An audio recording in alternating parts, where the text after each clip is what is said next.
why is cybersecurity such an important focus of the government at the moment? I mean, the Biden administration is clearly focused on this. The president's put new cyber leadership in place, the Cybersecurity and Infrastructure Security Agency, and elsewhere across the executive branch.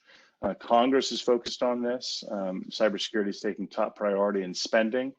For example, there's a $1 billion tech modernization fund through which the GSA issues grants to agencies.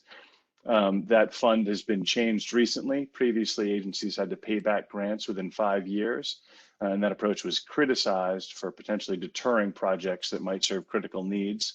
And now agencies will not be required to repay the funds in full if the projects address an immediate need, such as cybersecurity. In addition, you may have read about a planned executive order that Biden has been talking about issuing, President Biden has been talking about issuing for the past month or two. It's taken on increased urgency with the shutdown of the Colonial Pipeline, that I'm going to talk about in a minute. Preliminary drafts of that executive order reviewed by members of the press. It looks like it's going to standardize cybersecurity practices and impose zero tolerance for non-compliance by federal contractors. I'm sure there will be other changes in coordination across the government, given the focus over the recent days. And you've almost certainly heard about the recent attack. The Colonial Pipeline was shut down last week by a hacking group called the Dark Side that's based in Eastern Europe and Russia. The Colonial Pipeline is the largest pipeline in the United States, over 5,000 miles long, and carries tens of millions of gallons of petroleum products to the east coast of the United States. The shutdown of that pipeline, which is still ongoing, has already caused gasoline shortages. 5% of the gas stations in Virginia have no gasoline today. North Carolina has declared a state of emergency. That pipeline supplies fuel to Hartsfield International Airport in Atlanta. So it's really highlighted the weaknesses of our critical infrastructure and the vulnerability to cyber attacks. There's going to no doubt be renewed focus by the federal government on this and how the government can coordinate with the private sector to harden those targets. The Colonial Pipeline attack, which is a ransomware attack. DarkSide is apparently demanding money from Colonial Pipeline, and it's not clear yet whether they've paid. But that follows on to other very significant attacks, including SolarWinds, which was believed to be conducted by hackers linked to Russian intelligence.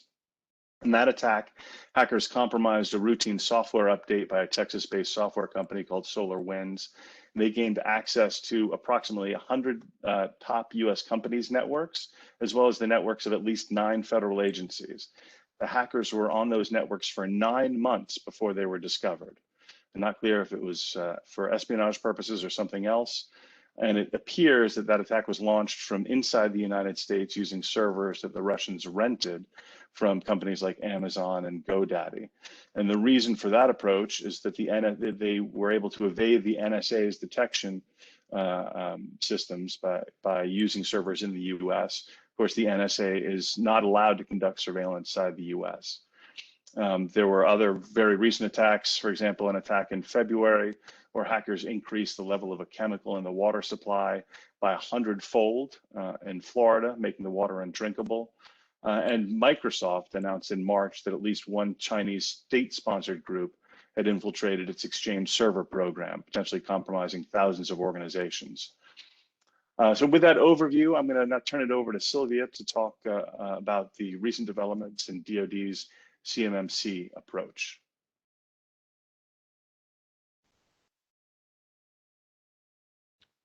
Great, thanks, Richard. So the DoD has been leading the government's cybersecurity efforts. The U.S. National Security Strategy and the National Defense Strategy underscore the importance of defending against cyber attacks. These cyber tools offer our adversaries a low-cost opportunity to seriously damage or disrupt our critical infrastructure and capabilities. 600 billion or 1% of global GDP is lost each year to cyber theft. For example, on February 10th, the DOJ indicted 4 members of the Chinese military for hacking into Equifax, one of the largest credit reporting agencies, and stealing trade secrets and personal data of about 145 million Americans in 2017.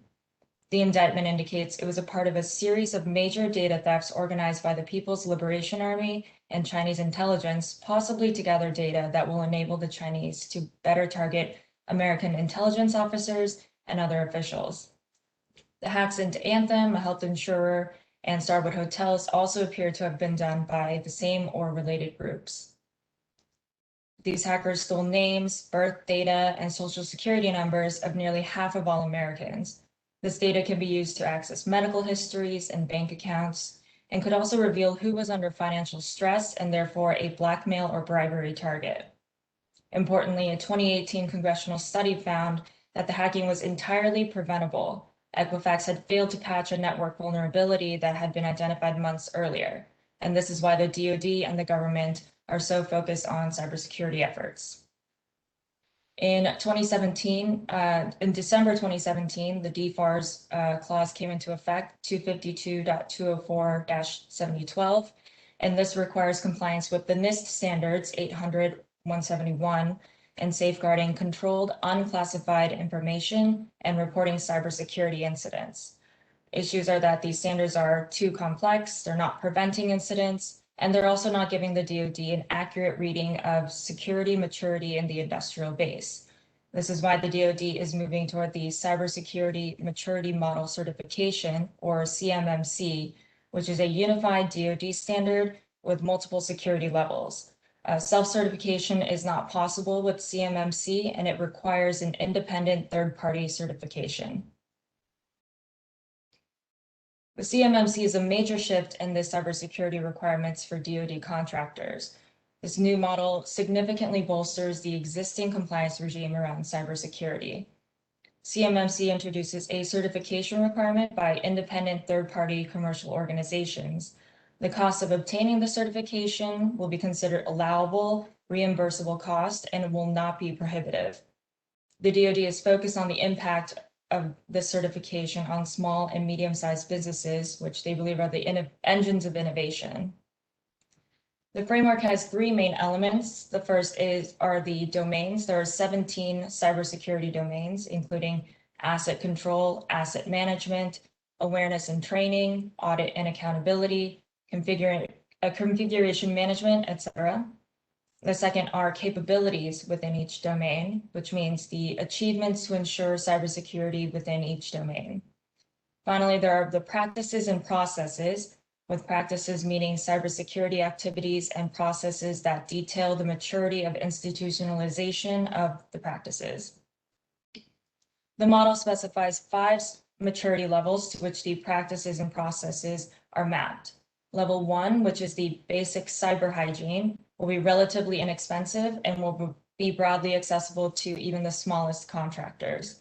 These requirements mirror that of FAR 52.204-21. The NIST standards, the 800-171 NIST standards from the DFARS clause 252.204-7012 will appear in full at level 3 for good cyber hygiene. The 2 higher levels, 4 proactive and 5 advanced or progressive, will require things such as threat hunting, network segmentation, real-time asset tracking, device authentication, autonomous initial response actions, among other requirements. There's a patchwork of cybersecurity requirements for civilian agencies, and hopefully the DoD and civilian agencies will collaborate and develop a government-wide standard to lower the costs and administrative challenges associated with cybersecurity compliance. The current version of the CMMC, version 1.02, was released in March of last year, and an interim DFARS rule was issued in September. Effective in November 2020, the DoD began implementing a phased rollout of the CMMC requirements. The number of DoD contracts with CMMC requirements will increase over time, with all new DoD contracts including at least some level of CMMC certification by fiscal year 2026. So until September 30th, 2025, this applies to solicitations and contracts that require a specific CMMC level, but DoD approval is required prior to incorporating the requirement. Beginning on or after October 1st, 2025, this will apply to all solicitations and contracts, including commercial item contracts. The only exceptions are for commercially available off-the-shelf items and contracts below the micro purchase threshold. That threshold is currently $10,000. This phased rollout gives contractors a little time to assess the appropriate certification level, identify and remediate cyber weaknesses, and obtain the certification necessary. They expect that 300,000 companies will ultimately require CMMC certification. This will also apply to all contractors working with the DoD, including subcontractors at all tiers, and the level of CMMC certification applicable to subcontractors will depend on the sensitivity of information that's flowed down to each subcontractor. Now, how will DoD certify their certifiers? The head of the CMMC accrediting board is in place, and Matthew Travis, the former CISA deputy director, has been appointed the CMMC accrediting body's first CEO. As of April of this year, there have been over 100 third-party certifiers that have been cleared by the CMMC accreditation body, but none have completed their maturity level 3 assessments yet, so none of the third-party assessments can begin. A list of these companies that are currently awaiting the final assessment can be found in the accreditation body's website under their marketplace tab. That is CMMCAB for accreditationbody.org. There will be an expected backlog of audits, especially in the beginning of the assessment stage when they become available. It's also up to the contractor to seek out one of the approved third-party certifiers to begin the process through the CMMC website. The time and the cost will vary depending on the certifier that's chosen and also the security level that's required. And there will also be an opportunity to dispute any results that the contractor disagrees with to the CMMC accrediting body. Now is the time to get ready for the certification scramble. We would recommend reviewing and amending subcontractor agreements to flow down compliance and reporting obligations, establishing or revising internal audit processes and procedures to assess certification needs, and establishing a contract review process to ensure you have the appropriate level of certification for the opportunity. And once you have obtained the CMMC certification, it will last for 3 years. The results of the audit won't be privileged, and if a contractor has previously certified compliance with DFARS 252.204-7012, there could be a risk that if that certification was not accurate. Also, the information that will be public will be whether or not a contractor has a CMMC certification. The details of the certification or the audit will not be made public.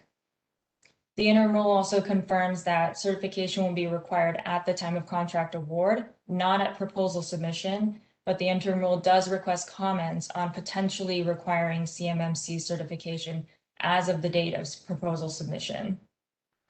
Now, the role for the primes and trade associations now is to mentor small businesses through the certification process, and the DoD CISA has indicated that there may be reciprocity arrangements for other cyber certifications. And now Richard will be discussing some of the cloud developments. Thank you very much, Sylvia. So in addition to this sort of revolution in moving from self-certification of cybersecurity to an audited, inspected certification under CMMC, something that we anticipate will be applicable to civilian agencies in pretty short order, as a way to protect sensitive data in government contractors' hands. The government has simultaneously, over the past decade, been moving all of its data and software operations programs to the cloud. It's been an extraordinary transition. It's cost the government billions of dollars, and there will be billions and billions of dollars more spent over the next couple of years to continue that trend. The trend began with the Cloud First initiative about 11 years ago under the Obama administration, and that shifted to the Cloud Smart strategy that was released in 2018.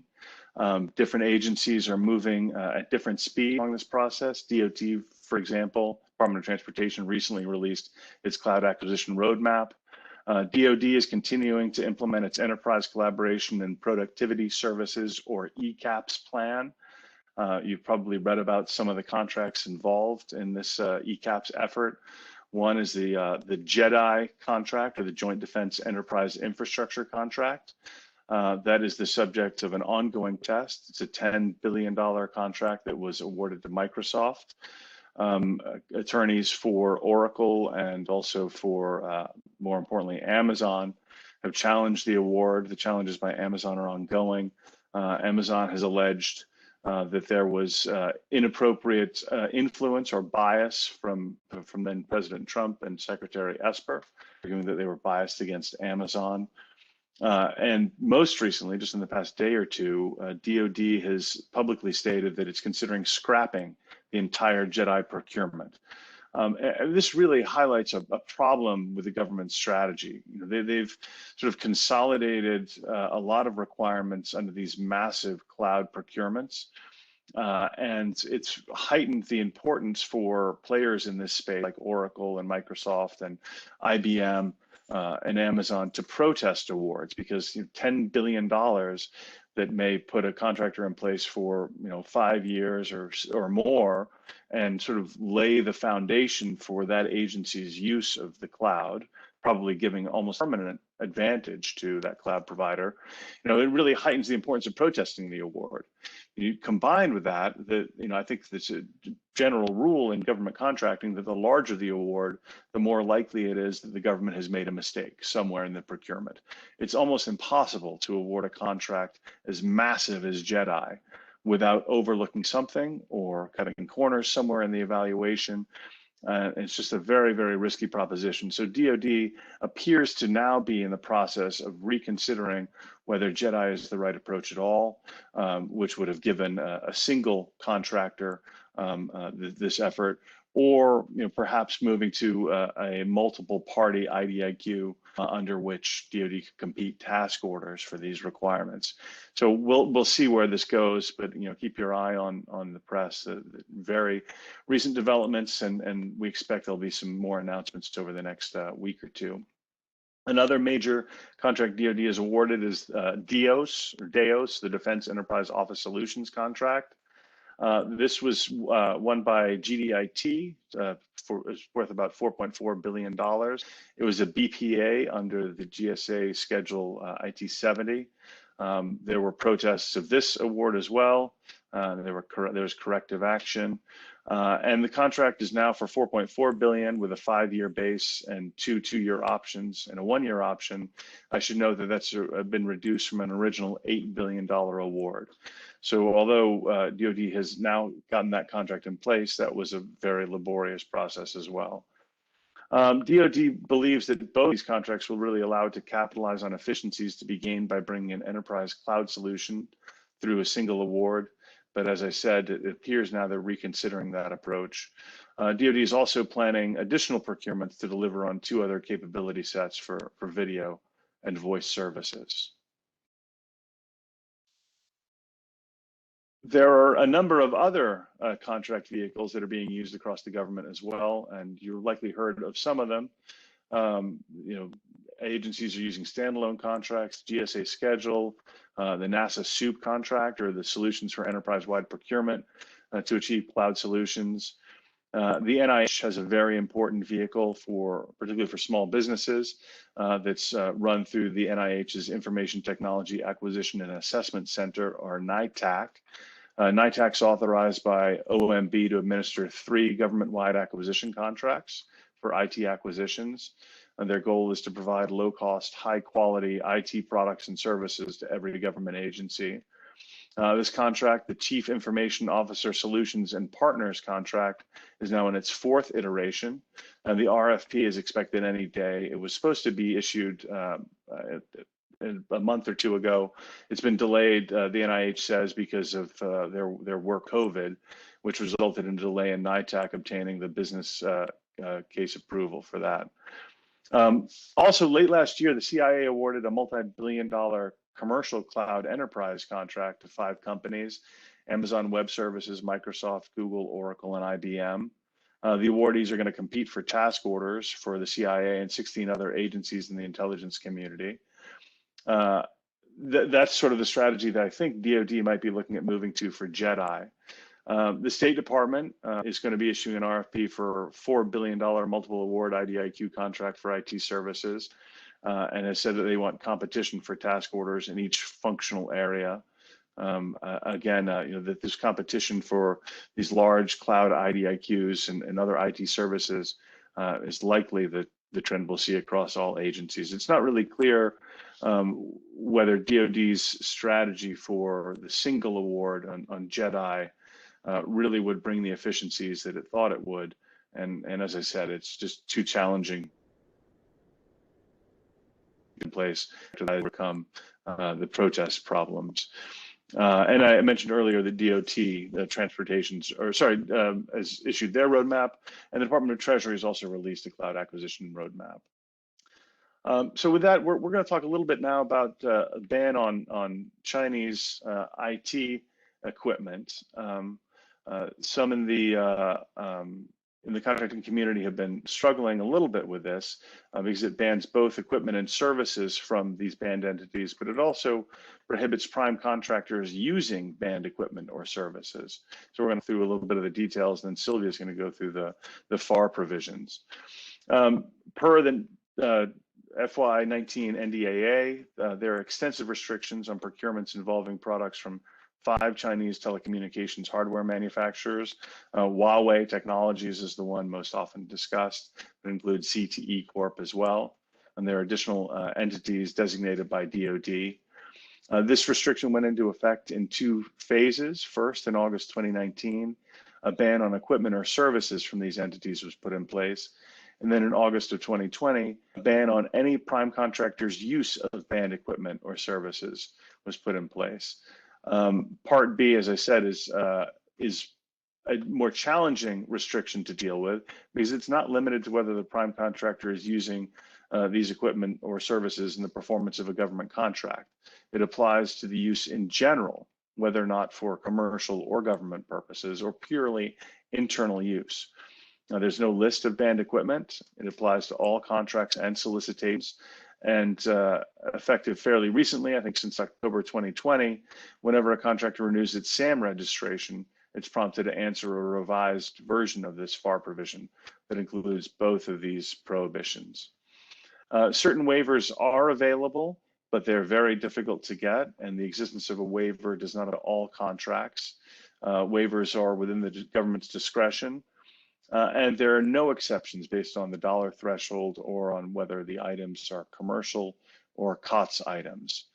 Importantly, there's a DFARS or Defense FAR supplement that's our counterpart that's effective as of January 2021.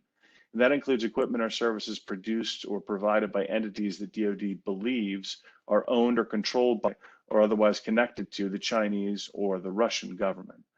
DoD does not maintain a list of those entities. So what's the risk here? What's the government trying to address? Well, the government views the risk as very significant. The fear is that China, through companies like Huawei, have built back doors into 5G infrastructure that will allow Chinese intelligence to intercept and monitor mobile communications. That's a significant fear, but the prevalence of from these companies may make it a little bit too late. I mean, the horse may be out of the barn already. So, to a certain extent, the government's trying to cover up a problem that has existed potentially for a number of years. The compliance with the ban on the use of equipment from these companies requires a reasonable inquiry. It applies to prime contractors, but primes should extend that inquiry to subcontractors and suppliers to the extent subcontractors' use could result in prime contractors' non-compliance. You might be asking what a reasonable inquiry is. That inquiry does not require that you go beyond the documentation in your possession. It does not need to include an internal or third-party audit. But we've been advising clients who were prime contractors to get certifications from subcontractors that they can keep on file that the subcontractors aren't using banned equipment where appropriate. With that, Sylvia is going to talk now a little bit about the FAR clauses and get into the detail of what some of these restrictions require.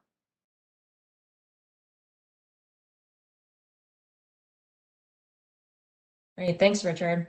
So there are two main FAR clauses that address these requirements. The first you may be familiar with based on previous SAM representations, but this was updated in October 2020 to include both phases of the telecommunications ban. So FAR 52.204-24 is the representation on whether or not a contractor will or will not provide covered telecommunications equipment or services. And the second is whether or not the contractor does or does not use those covered telecommunication equipment or services. Now, the second representation as to whether or not a contractor does or does not use the banned equipment or services is required after that reasonable inquiry that Richard just explained. The issue with this clause, though, is that there are no definitions associated with these terms in the clause itself, and it requires looking at FAR 52.204-25 to find the appropriate definitions. And so when you have subcontractors, we would recommend ensuring that they know that these terms are defined and where they're found before just taking the representations at face value. If a contractor checks that it will provide or that it does use covered telecommunications equipment or services, the contractor is required to identify all the equipment or services and describe its proposed use under the contract. If the hardware is truly essential, the government may be able to invoke a limited one-time waiver.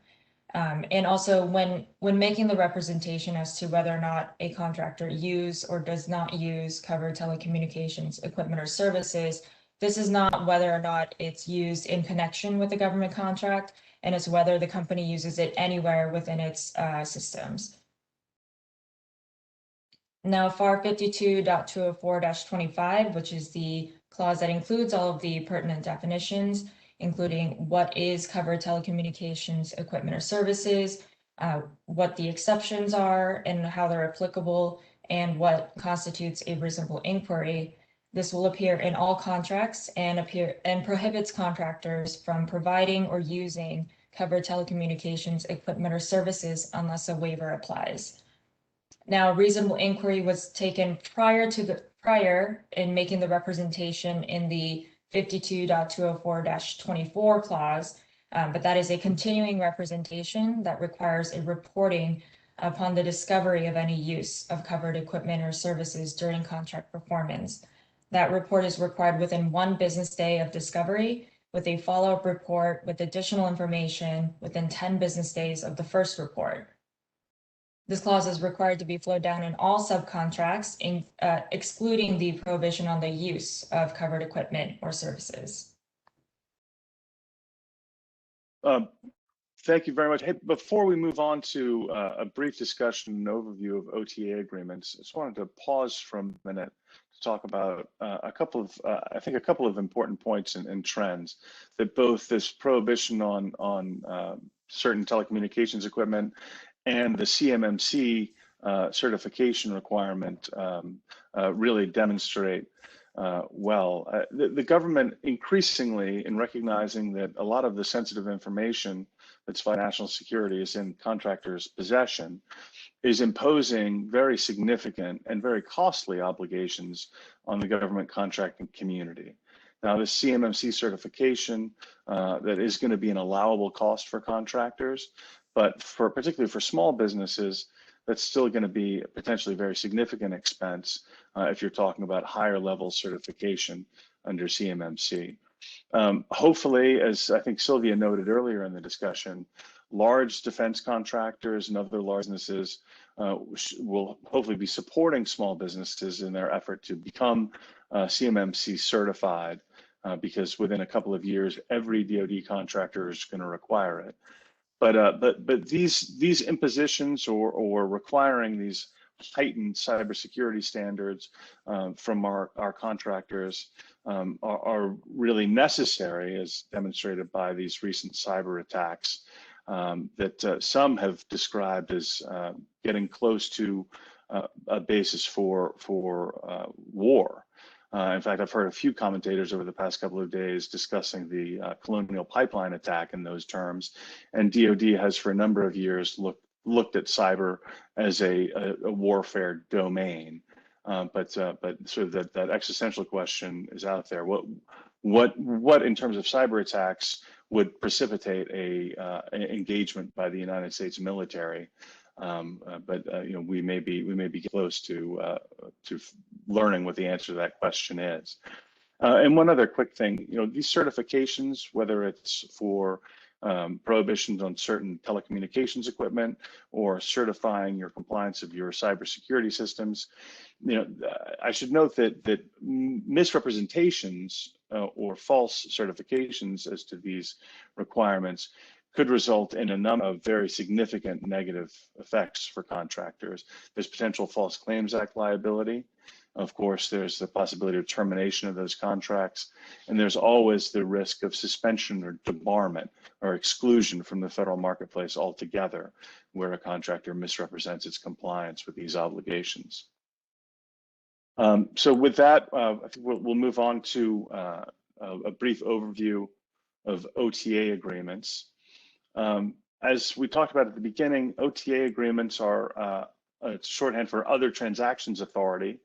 It provides a flexible tool for agencies to incorporate commercial type business practices without regard to some of the more complicated federal acquisition regulations and other acquisition regulations.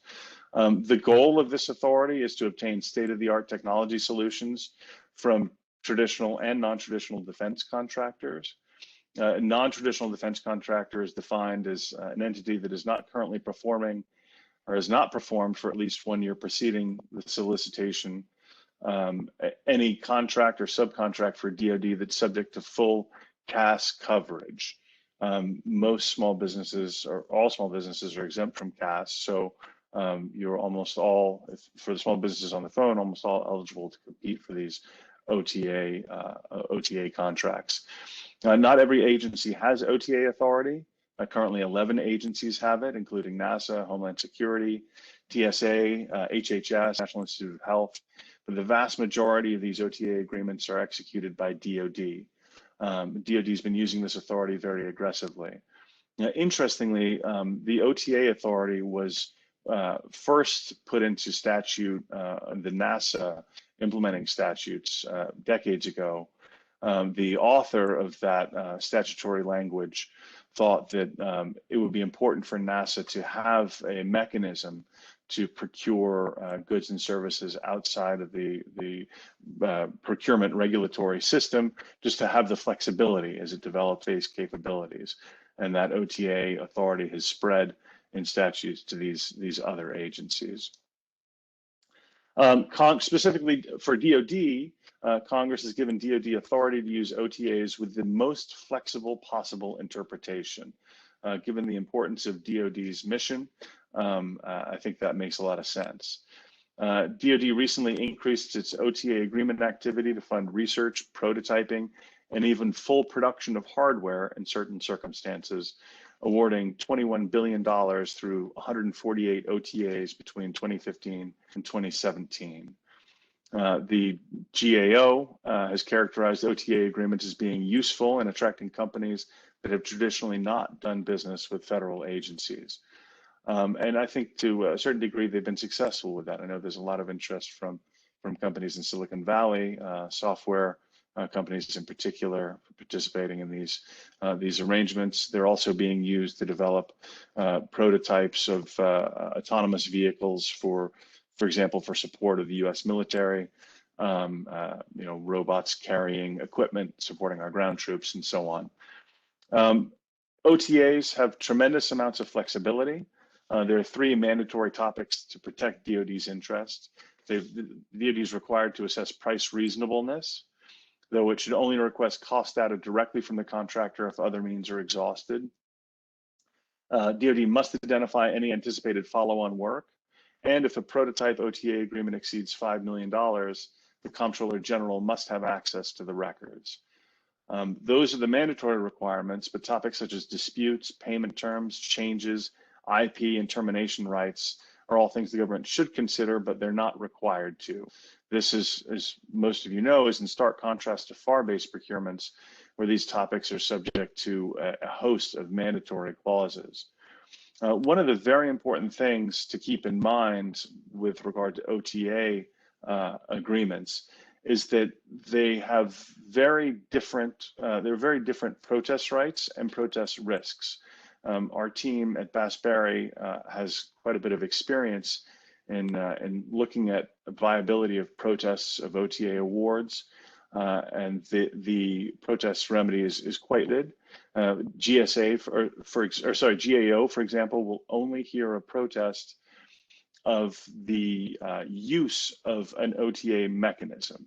So pre-award, if you believe that the government is using its OTA authority improperly, you can take that protest to the GAO. If, however, the government awards an OTA agreement and you believe that award is improper and didn't follow the, for example, the evaluation criteria in the OTA solicitation, you cannot go to GAO. GAO will say this is not a procurement, there's no opportunity for the GAO to review it. It's not so clear that the Court of Federal Claims is limited in that same way, although there's some jurisprudence from the court suggesting that may be the case. And it doesn't appear that there's any remedy in district court, which this all, frankly, may be another reason why DoD has become so interested in OTAs, and we've seen the volume of activity for OTA agreements to increase very significantly. In addition to the flexibility, there's much more limited protest risk to the agency. But if you are considering OTAs and you believe there's something improper in the OTA solicitation, please consult with your counsel as quickly as possible, because again, you may be out of luck in terms of a protest remedy award, but there may be an opportunity to challenge the OTA approach prior to the award being made. All that said, there still may be an opportunity to file a protest, and we have had some success challenging an agency's OTA award. At least it will signal to the agency that a mistake was made, and if phrased properly, perhaps give the agency an opportunity to take corrective action, even if the GAO doesn't have authority to hear the protest all the way through. With that, I think we've reached the end of our planned presentation, but we'd be happy to take questions. I see one that's just come up on the chat. What an OTA award is. An OTA award, again, is a other transactions authority. That language, other transactions authority, as I said, was first put into the NASA implementing legislation by an attorney named Paul Dembling, who wanted NASA to have flexibility in its procurements and the ability to go outside of the procurement regulatory regime to get what it needed, with the thinking that NASA was going to need the most advanced technology and the cutting edge companies to really support the space mission. So that language is put in the legislation, and Congress passed it and has since expanded this other transactions authority to a number of other agencies.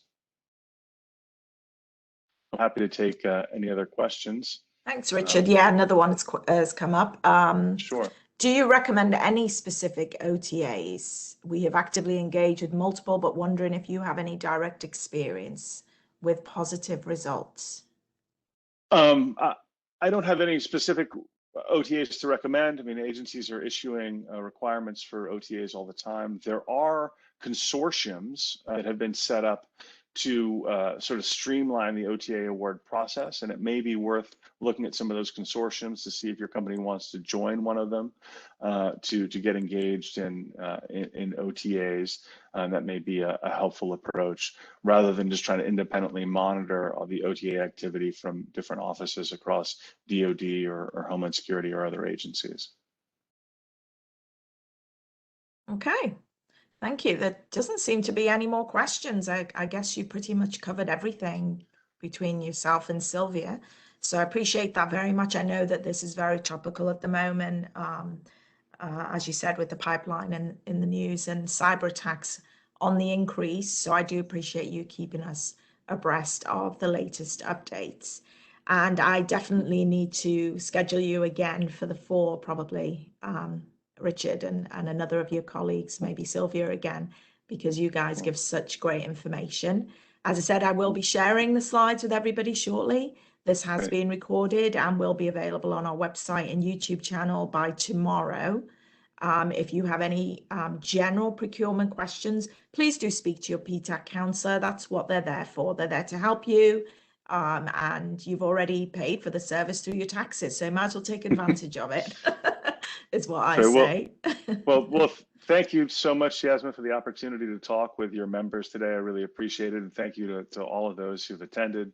If you have any follow-up questions at all about cybersecurity in the federal procurement space, CMMC, or any of the other topics we've discussed today, please feel free to reach out to myself or to Sylvia, and we'd be happy to talk to you in more detail about any of these issues. That's great. Thank you again, Richard. Thank you, Sylvia. And thank you, everybody, for attending today. And we hope to see you on another webinar in the future. Take care, everybody. Bye-bye. Thanks very much. Bye.